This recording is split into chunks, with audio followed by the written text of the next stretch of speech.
For this short video, I've picked out some of my favorite definitions that are used in animation. If you're an animator working with other creatives on an animation project, this kind of jargon will most likely come up in conversation at some point. I'm going to show you what these words are and what they mean. Okay, let's get to it. Boiling. So this is the inconsistency applied drawing that moves independently of character or background motion, or if the lines of each drawing differ from each other significantly, whether by accident or by design.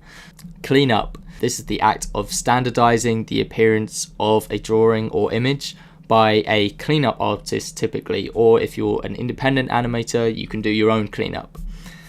Rough animation.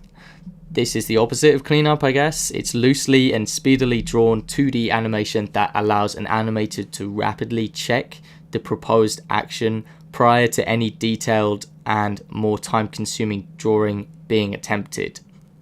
Now, slow in and slow out. So with slow in, it's the process of adding extra in-between drawings at the end of a movement to ensure that the action decelerates towards the target key. And slow out is kind of the opposite. It's adding extra in-between drawings at the beginning instead of the end of the movement, and that ensures that the action begins slowly and then accelerates from the originating key. Now, ones, twos, and threes. This is my own personal definition. Ones is animating at the full frame rate of the animation. So if your animation is running at 24 frames per second, which is the standard, your drawings will be shown at 1/24th of a second each.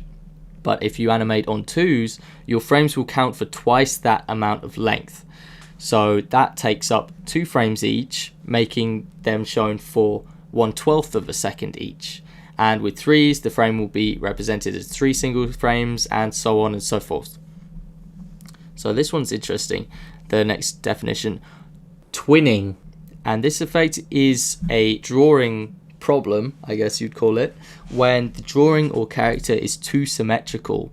This can be particularly apparent in special effects animation, also in character animation. It actually makes it look too unnatural and it makes it look too constructed. Sometimes this is what you'll go for if you're looking to make geometrical patterns or something like that.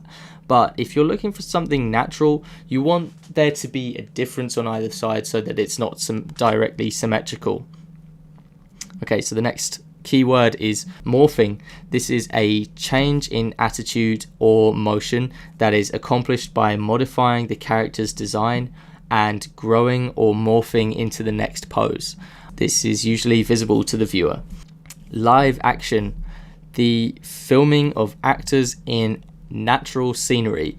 So essentially this is what most films are, is live action. It's when you photograph people. It's not animation. It's basically film that's not animation and it's not stop motion. The next one is key drawing, a major animation drawing created by a key animator which represents an extreme position within a movement. So the key drawings are generally undertaken by the key animators, and they're the ones who have most of the creative control. Things after that are done by assistant animators and in-betweeners, and they're usually following what has been done in the key drawings. The key animators also draw the extreme positions, and the extreme positions are the most important because they kind of define the movement. Frames per second, or FPS. So this is a rate of speed the film is projected at. For example, in cinema in the US television industry, 24 frames per second is the standard. It's also kind of become the global standard in a way.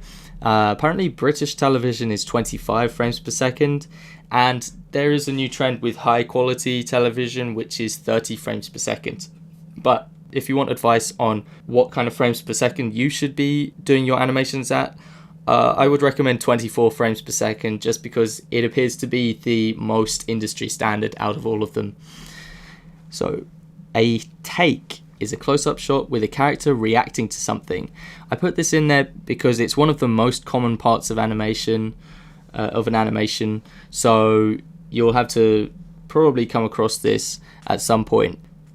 A Bible, or a pitch Bible, is a pictorial guide to all aspects of the characters, props, and backgrounds. I'm very interested in the Bible myself, not the Christian Bible, the pitch Bible.